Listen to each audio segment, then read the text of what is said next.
Ladies and gentlemen, welcome to the program Always Be Closing when you run into Wimp Junction. For this webinar, attendees will be in listen-only mode. If you need technical assistance, please submit your request under the Tech tab in the window in the top right-hand corner of your computer screen. If you wish to submit a question during the presentation, please use the Q&A window in the top right-hand corner of your computer screen. Presenters will do their best to answer your questions. However, due to time constraints, not all questions may be addressed during this webinar. At this time, the presentation will be turned over to Jean Lefevre. Great. Thank you, everyone, and welcome. We are all very excited for today's webinar, which features Terry Slattery, who we've known for a number of years. Terry founded the Slattery Sales Group back in 1985, actually. And he has coached people all over the country and in many industries, including Fortune 100 companies. Actually, I think over 100 industries where he has worked with folks. And recently, he had his daughter join his firm, Jenica Dixon, who we'll also hear from today. And she has a background in banking and finance and is dedicated to coaching the Slattery method. Terry is also the creator of Wimp Junction, which we'll get into here. And that's a really fascinating look, at what happens in a sales process. And even if you're not in sales, I think you've all heard we're all in sales in some capacity. So I hope you enjoy today's webinar. Feel free to send any questions in while we present, and then at the end we'll have plenty of time to answer those. So with that, I forgot to put your pictures up here. I'm going to turn it over to Terry and Jenica.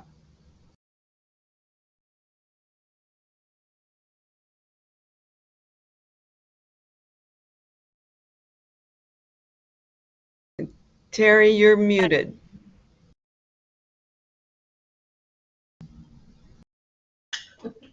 Let's try that. Is it working now? I think other people are muted. Can We're you good. hear me? Yes. Okay. Thanks. So let me get started. Sorry for the glitch. It was an operator error at my end. It happens often. And so I want to make you aware that when there's a conversation going on between someone who's trying to sell and someone else who may be trying to buy or may be trying to merely get some value out of the conversation. So there are actually two systems at work when you're involved with a prospective customer. We will refer to their system as the prospect's buying system. Doesn't mean they'll necessarily buy, but it means that they probably will stay in the conversation long enough to get some value out of it. And so just real quickly, for whose benefit might the prospect's buying system actually be engineered? And if you guessed it's for the prospect's benefit, you're exactly correct. So let's gain a little deeper understanding of what that is with the prospect's buying system. And Joanne, there it is. Thank you. So the first step that the prospect follows is they lie to the salesperson. The lie comes in two flavors. Number one, they tell you they're totally happy with the status quo and have no interest in going through the pain of change. That'll sound like I'm very happy with my current relationship and see no need to change it. Sometimes they use lie number two. We've actually been thinking about making a change. Why don't you show us what you could do for us? And the problem with that, of course, is we may get excited and think that they're interested. As you'll see, interest is not an attribute of a qualified opportunity. So they lie to us. If we hang in there, we'll find ourselves at step two in the prospect system, which essentially, is that the prospect gets the salesperson to provide valuable information and a quote. And if you've been in business longer than a week, what do you know for sure is going to happen with the information that we provided them in step two? And if you answered that they're going to provide it to whoever else you're competing with, already selected, and really wants them to get the business, you did it right. Now, what we know is if we provide valuable information to a prospect without any commitment to get the prospect to make a decision after you've reviewed that commitment, you're going to do unpaid consulting. And what we know over 35 years now and 3,500 companies and thousands of salespeople, what we know is unpaid consultants lead stressful careers and they tend to raise skinny children. So we don't want you doing that. The other thing that we know is they will soon go to what we refer to as step 3 in their system. Step 3 is where they lie about what's going to happen next. I think you're getting the flavor now that a lot of the things they say are not true. And what we know is we want to make certain that you recognize when you hear think it over, don't get discouraged. There's some real good news. And the good news is you're almost done with this prospect. There's only one step to go, but think it over. One of the missions of our company is to get rid of think it overs, because you can't get to a 90% closing rate, which most of our clients experience as soon as they get this thing mastered. You can't get yourself to a 9 out of 10 closing rate if you're collecting think it overs. And so our company's number one mission is to get rid of think it overs, and you'll see how to do it in just a few minutes. So they lie about what's going to happen next as though they're interested, as though this means a lot to them. The truth is they're probably taking it and going shopping or giving someone else a chance to, if you will, respond to our offer. So step 4 is where we call to follow up, call to follow up, call to follow up. They go dark, they don't answer, they don't return the salesperson's calls. You've probably seen this in your marketplace, but there is some good news and I don't want you to miss it. And the good news is you're going to get a lesson. And the lesson is don't be putting proposals on the table without absolute clarity before you do it about what's going to happen after you do it. Jenica's going to take you through that in a very few minutes. And so let's talk about what our counter is to the prospect system. We refer to that as your selling system. It's got, as you can see, 5 components. There are 5 things you need to do, and they are up there in the order of their importance. And in execution, it all starts with differentiation. You'll get some very specific pointers in the next few minutes about how to use whatever your competitive differentiation is to cause the prospect to value it more highly. This decommoditizes you, and it takes the pressure off your margins. And so differentiation is foundational. Without it, you're just one of the voices out there trying to compete for their business. They have a process that's all set up to deal with you. If you talk about your differentiation, Jenica's going to teach you. You do not talk about your differentiation. You talk about what happens if they don't have it. That's where change happens. So you can see the rest of these. We don't have to play read along with Terry for this part of the presentation. But since the theme is closing at every step, we want to make certain you understand what that means. When you move from one component of the system to the next, you and the prospect have to be on the same page through mutual agreement about what happens next. Now that really kicks in when you get to step 3, which is the engagement, and then when you get commitment and then secure the business. So what we would like to do now is get much more specific on that. Jenica runs and created all of our online training, which is how we are primarily delivering our training right now. And so she's absolutely an expert in this process, and I think you'll enjoy what she has to say about the next few steps in our presentation. All right.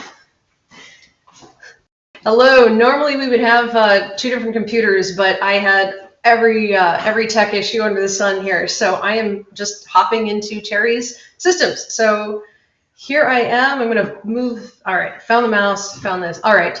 Yes.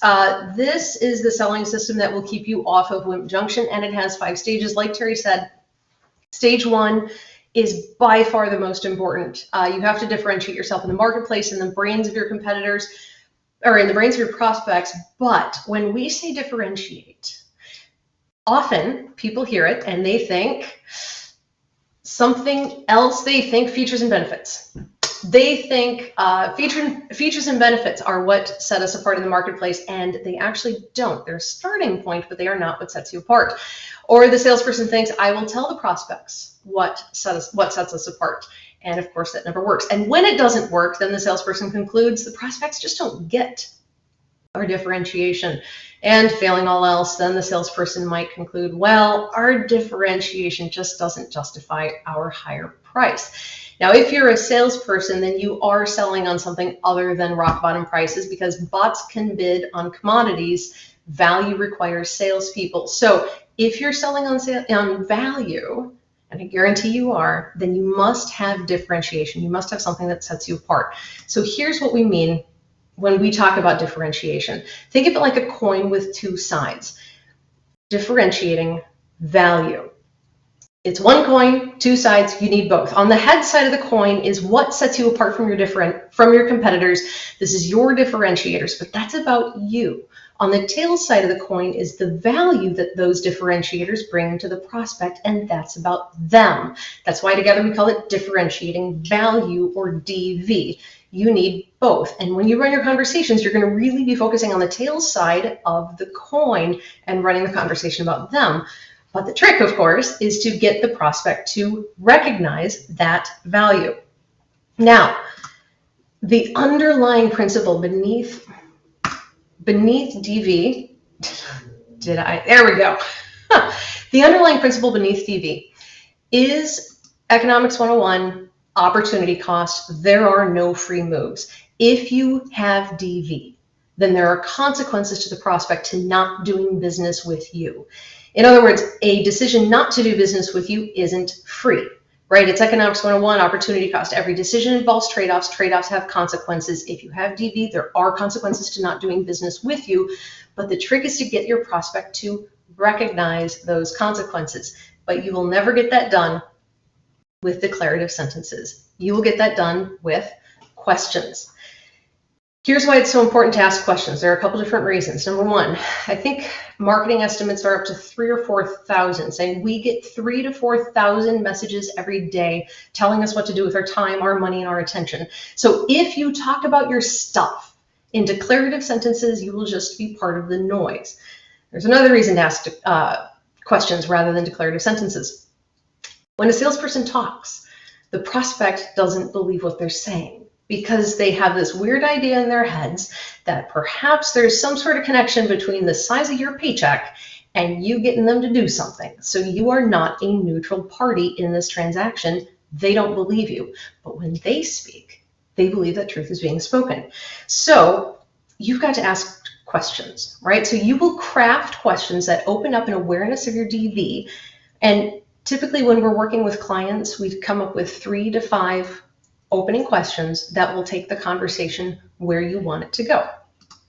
And here's where you want it to go.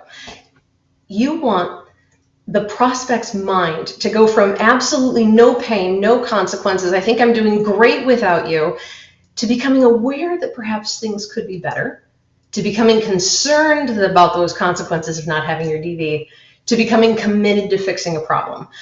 You want to ask them the questions that move them from, I don't see any reason to pursue this right now, to becoming aware, to concerned, to committed. Here's why. We don't want interested prospects. We want prospects that say, when can I fix this? And it's those questions that we ask that open up an awareness in their mind of what might be different or better. So that's why we want to ask questions that are very carefully crafted around our DV. Now, at this stage, here are a few different things to watch for. Number one is the temptation to talk about your DV. Don't talk about your DV. Do not use declarative sentences. It's also tempting to focus on features and benefits. That's not DV. Features and benefits are a starting point, but they are not DV. Also, avoid the temptation to think that you know what the prospect values. You don't. Let them tell you.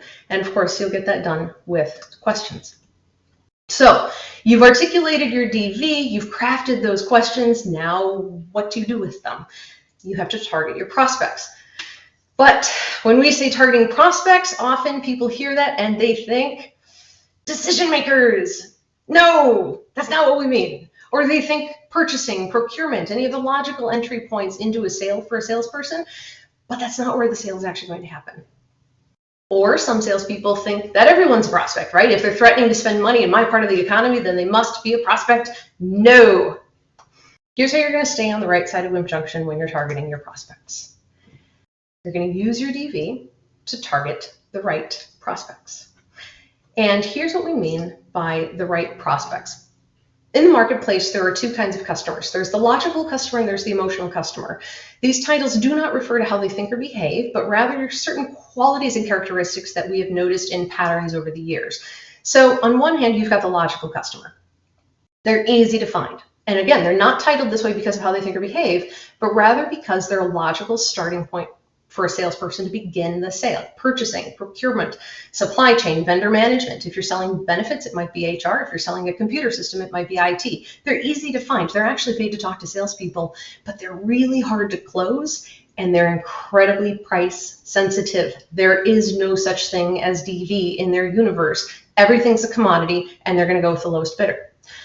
On the other hand, you have the emotional customer. And again, this does not refer to how they think or behave, but rather this is the person who's experiencing pain or consequences in the absence of your DV. That's why we call them the emotional customer, because pain is the deepest emotion a human can feel. So we call them the emotional customer because they're feeling the pain of not having you. They tend to be hard to find. They're usually a few levels up above the logical customer, but they're easy to close because they value your DV. So what you're going to do in this stage is use your DV to target the emotional customer. That is the goal of the target stage. Now, when you're here, there are a couple of things to watch for. Number one, talking to the wrong customer. You may start with the logical customer, but don't stay there long. Or when you do have the right customer, talking about your stuff. Don't talk about your stuff. They do not care about your stuff. If you start talking about your stuff to the logical or to the emotional customer, they will send you down to the logical customer. So don't talk about your stuff. Instead, you're going to use your finely crafted DV questions to open up the conversation with the emotional customer, which puts you right into stage 3. Every salesperson's favorite. This is where we engage the prospect. Forward with them, we're talking, but when we say engage, often people think we mean presenting. That's not what we mean. Great presentations close deals, they think, and they don't. Of course, they don't close deals. Or they might think prospects buy from sellers they like. We've been doing this for 35 years, and we have data on over 2 million salespeople at this point. And the data show that over half of all salespeople have a need to be liked that is actually greater than their need to get the business done. That is an invitation to Wimp Junction. Don't let that happen to you. Beware that temptation. Prospects don't buy from sellers they like. Or the salesperson might come out of a meeting and think, it was a great meeting. They're super interested. We connected. There was rapport. That's not what we mean. That's not what we mean. When we talk about engaging prospects, we have one goal in mind in this stage, and it is this: to qualify your deals, because not everyone is a prospect. You are not here to get your emotional needs met. If you want a friend, get a dog. They are fantastic for that. Your sales calls have exactly one purpose, and that is to qualify the deal. This is what will keep you from doing unpaid consulting. Your goal at this stage is to separate the intellectually curious from the economically serious prospect. You're not looking for interested prospects. You are looking for those who have compelling motivation to change. That is the first and most important attribute of qualified selling opportunity. They must have compelling motivation to change. And of course, you'll find that, again, by asking them questions. No declarative sentences. You're always going to be asking questions. You want the prospect to do as much talking as you need them to do, so that you can collect the information you need to determine what might cause them to become your customer. So you're going to ask questions and find that compelling motivation to change. But a funny thing happens when we're engaging prospects, and it's this. We use this big, broad, beautiful language called English, and it has a million different words. And many of those words have multiple possible meanings. So when you ask a question and the prospect answers, you've got to listen. This takes a lot of attention, a lot of situational awareness. You've got to have your ears open and listening to catch ambiguous words. Because remember, step 1 of Wimp Junction, right? Prospects lie to you. But a lot of them don't necessarily do it on purpose. They might do it because these words have multiple possible meanings, and they will lie with vague, ambiguous conditional words. Things like interested or might. When you hear those things, you've got to grab them and funnel them down to clarity. And this might actually take 3 or 4 exchanges back and forth before you figure out, when they say this word, here's what they mean. And remember, your definition of the word doesn't matter. The only definition that matters is the prospect's, right? So when you ask a question and you hear something in response like, yeah, we're super interested, we'd like to move forward, that is not a green light to go get the slide deck and start presenting. It is a red flag. Stop there and catch those words and funnel them down to clarity. What does interested mean? What does move forward mean? You've got to capture those and funnel them down to clarity. And don't worry that you'll bother them when you do this, because honestly, no one is offended when you're trying to understand them. They don't even get that at home. So don't fear that somehow you'll be stepping on their toes when you do this. They will appreciate your effort at pursuing clarity. And so always pursue clarity and leave no vague word unchecked. So when you are in this stage and you are engaging the prospect, there are a few things that I want you to anticipate. Number one, interrogation. This is a huge one for us at Slattery. There is a lot of nuance between pursuing clarity and interrogating like a jerk. So don't interrogate like a jerk. Also listen to the ratio of who's doing the most talking, prospect to you. If it's 20% prospect and 80% you, that's not good. They're running the conversation. They're getting you to talk, and you're not collecting the attributes of qualified selling opportunity. On the other hand, if they're talking for 80 and you're talking for 20, that's a good ratio. Keep it there. Also, of course, listen for ambiguous words, things like possibly, might. You can see them on your screen, but especially the last two. Price and cost. Beware of those. Logical customers love to conflate price and cost. So when you hear those come up in conversation, you've really got to funnel those down to clarity. Take nothing at face value.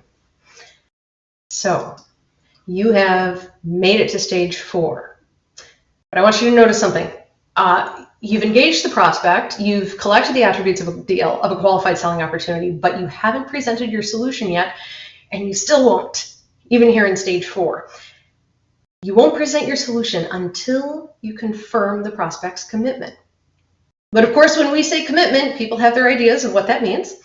And when we say commitment, people think it means trial closes.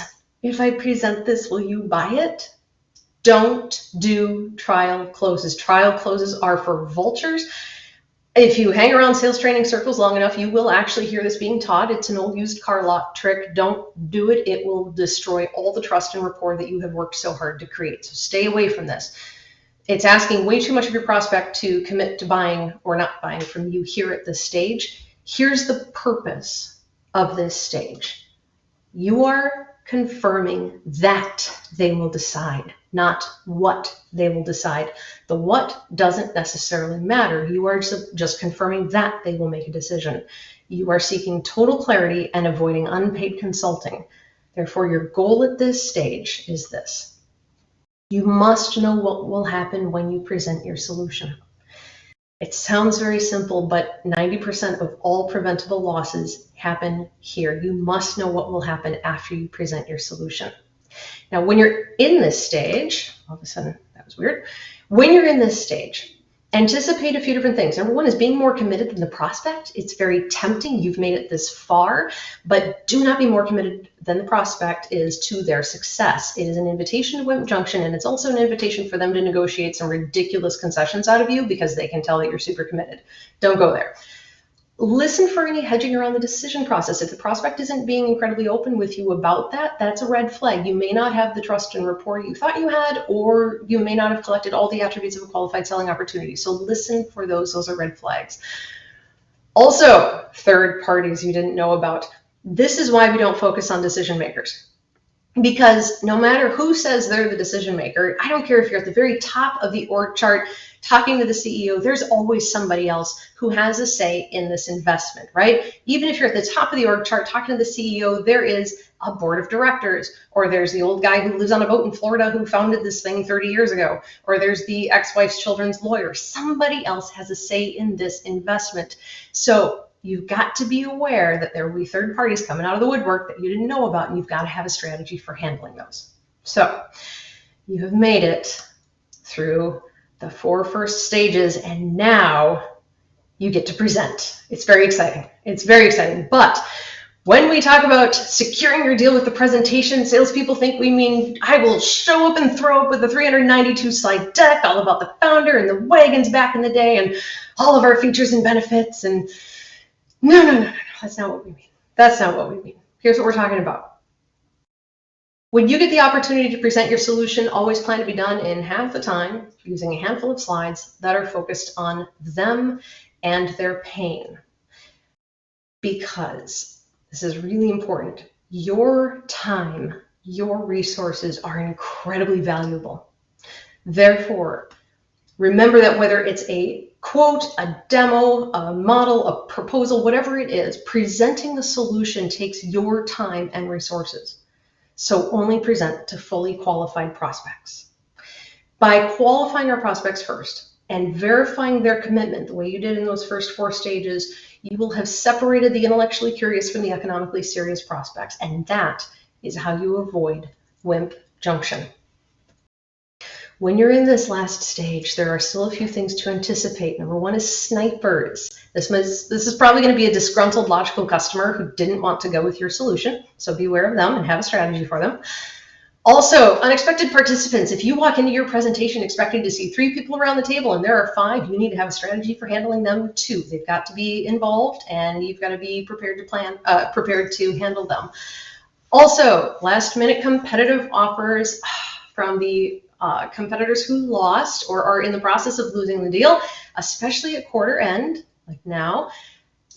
Your competitors will get desperate and they may drop some hot new technology, even if it doesn't exist yet, or some incredible pricing concession in an effort to pull the rug out from under you and win the business instead. So have a strategy to handle those as well.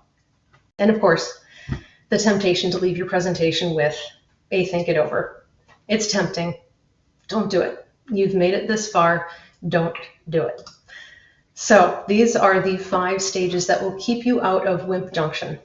We have been doing this for 35 years with thousands of salespeople in over 170 industries, actually.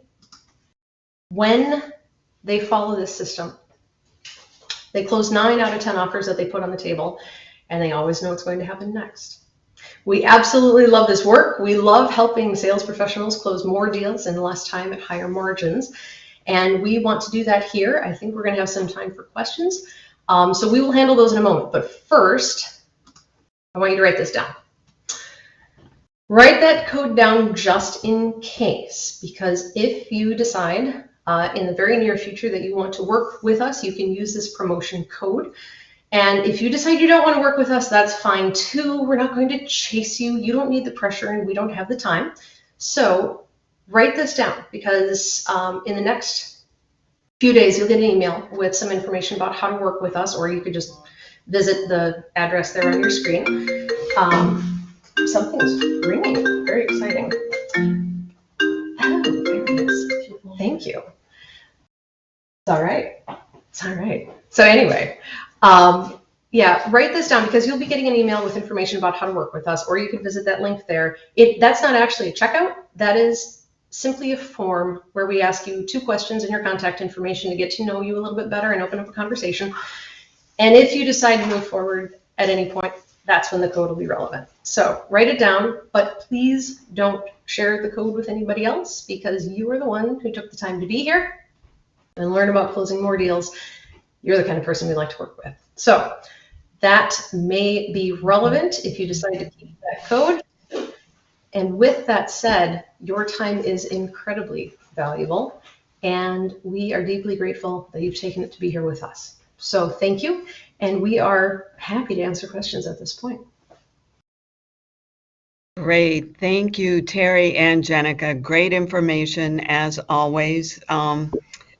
It takes a lot of discipline to kind of go through these steps and understand. And we do have a few questions here. And I think you partially answered a couple of these, but I'll ask them anyway. So the first one is, why do prospects always lie? Is it a natural event at the point of purchase? Well, if you've ever spent time with a salesperson who talked too much and was trying to do trial closes and all that stuff, you realize Woody Allen was right when he said, if you only have one day to live, spend it with a salesperson. It'll seem like eternity. Okay. And so they understand that salespeople are change agents, and that if they're not careful, they're going to wind up going through a change that they probably didn't think they wanted to do. So they take control in the beginning by indicating I'm doing fine, or by giving you a head fake and saying, why don't you show me what you got? Maybe we got something to talk about. It doesn't matter which one they use. Either one will work. The salesperson will try real hard to show them their value. So that's first. And Great. Then, go ahead. Oh, next question. So I think it's really easy to do, but why do salespeople fall into this trap of providing free consulting over and over? Well, half of all salespeople, like Jenny was talking about, half of them have a need for the prospect to like them that is stronger than their need to win the business. They'll actually sacrifice the business in exchange for the prospect liking them. Now, what that means is they will never ask the questions that are much more consultative and uncover whether or not the consequences they're experiencing without us are worth avoiding or worth ending. And so it makes the salesperson uncomfortable. So they don't do it. They just go ahead and give away their value, accept thinking overs, start chasing them, and that ruins their brand, do all that stuff. So that's why they do it. They're afraid. All right. Next question. So would it be easier if prospects simply define what price and service they're looking for instead of going through, this whole back and forth dance? It's easy, but it's not as effective. And here's why. You're the expert. Your experiential end, the number of times you've solved problems like theirs in your career and brought value, is far greater than the number of times they've made these kinds of decisions. So there's one expert in the room, and there's another person doing self-diagnosis and writing their own prescription for what the cure is. Well, usually the diagnosis is not complete or even wrong. And more importantly, they don't have your range of possible solutions that you could be bringing them. So it's just kind of a stutter step we have to go through to let them know we hear them. We ask questions about, that's really interesting that you selected that as a high priority. Tell me more about what's causing that to be the highest priority. And those are the kinds of questions that we're talking about, where you do what we refer to as a turnaround and make them talk about why that was so important. Great. Earlier you talked about the logical customer versus the emotional customer, and I know Jenica mentioned a few different, but what would be the titles of the folks who would be you mentioned the logical customers. What about the emotional customers? I think most of the folks attending this today are brokers and advisors in health insurance. And so I think for them, we mentioned HR versus maybe finance, but if you could just talk a little bit more about who's logical and emotional and how do you connect with the emotional customers earlier? Again, we refer to them as the logical customer because a salesperson who intends to compete on price should be talking to supply chain, procurement, many times even the CFO, because those people tend to think commodity and they deal in commodities a lot and they do routine transactions. But what we know is if you have value and their procurement model does not recognize your DV, then they are going to suffer the consequences of not having it. Because remember, it's what is it that differentiates you and what is its value to the prospect. And so the purpose is You want to have a full cast of characters. You almost always have to talk to the logical customer at some point in the sale. But what we know is if you have your DV right, you can get them to admit what's happening right now in their life, what's been happening previously, or if they're online, or if they're in line, I should say, on the way to experiencing a loss in the absence of your DV. There are consequences. Like Jenny said, Econ 101, all decisions about trade-offs. Trade-offs have consequences. There aren't any free moves. A decision to not value or undervalue your DV will probably cause pain to what we call the emotional customer. That's why we call them the emotional customer. It's not how they think, behave, jump around, all that stuff. It says they are willing, they have compelling motivation to take the organization through the pain of change to end their pain. And the easiest pain to get them to end is the pain that nobody else has been able to fix. Because remember, differentiating value says, what is it we do that differentiates? How does it show up in their life? And what are the consequences to whom of not having it? That's how you identify the emotional customer. They don't care about your price. They want to know, when can you fix the problems? Great. Couple questions about your program.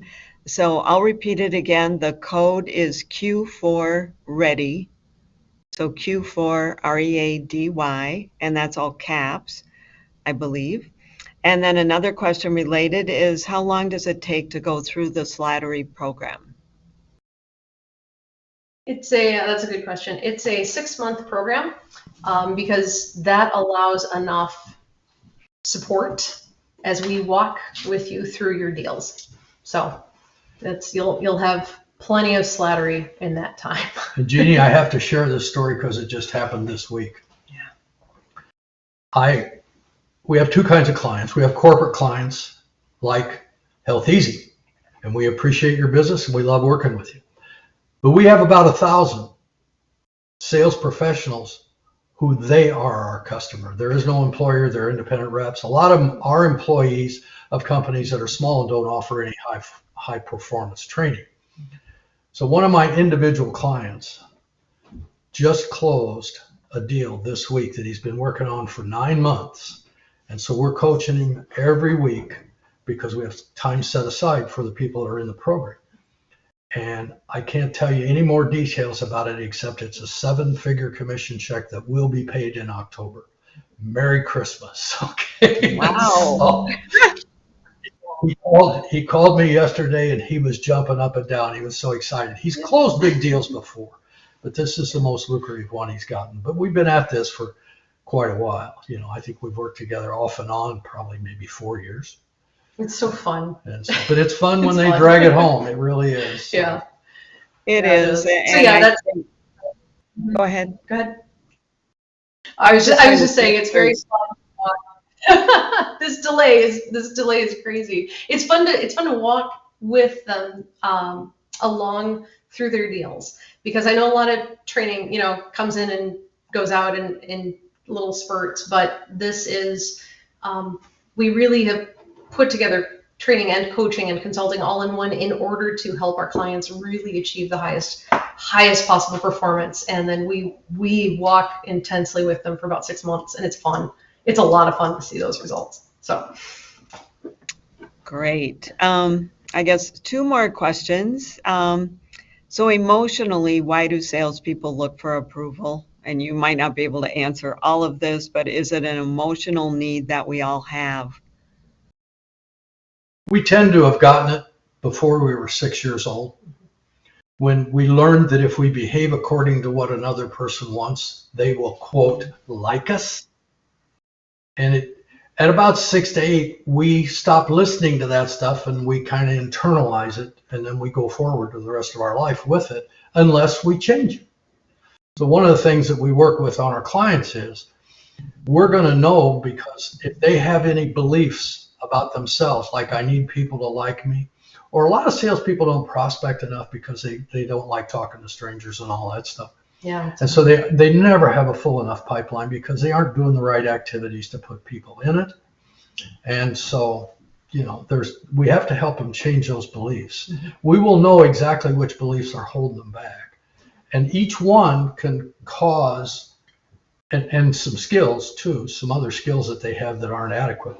We do some analytics before we start working with them, so we know what to do during the 6 months, and we know what the order of importance is. And need to be liked, half of all salespeople have it. As soon as they figure out they don't need to do that anymore, that they can ask professional consultative questions. And the good news is the marketplace isn't that good. They've only got 4 to 7 answers to your questions. So how good do you have to be to ask the same question and get one of the same 4 to 7 answers? I mean, it isn't rocket science. It's an acquired skill. That's what the 6 months is about. And you get to practice it with us before you've got real money on the table with a prospect. Great. Yeah, and you would think that most salespeople are more outgoing. And so why do they need to find more friends maybe outside of, the sales process besides the dog, which maybe a lot of people acquired during the pandemic, if not before, so they can have more economic wins. Yeah. Mm-hmm.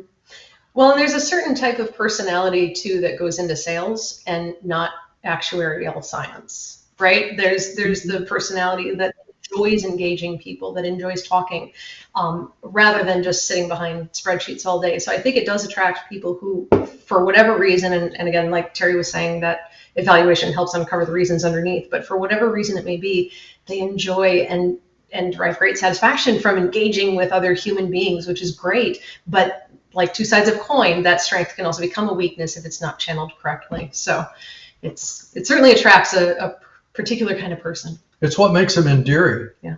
But it also can cause them to be not as effective as they deserve. Mm-hmm. It doesn't mean you're a jerk.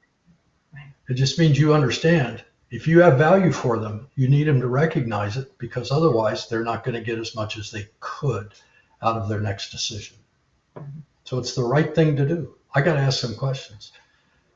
One of the most interesting things that ever happened in my life, I went in for renewal. There were times years ago when I used to fly a small airplane on business till I realized it was just a flying Harley.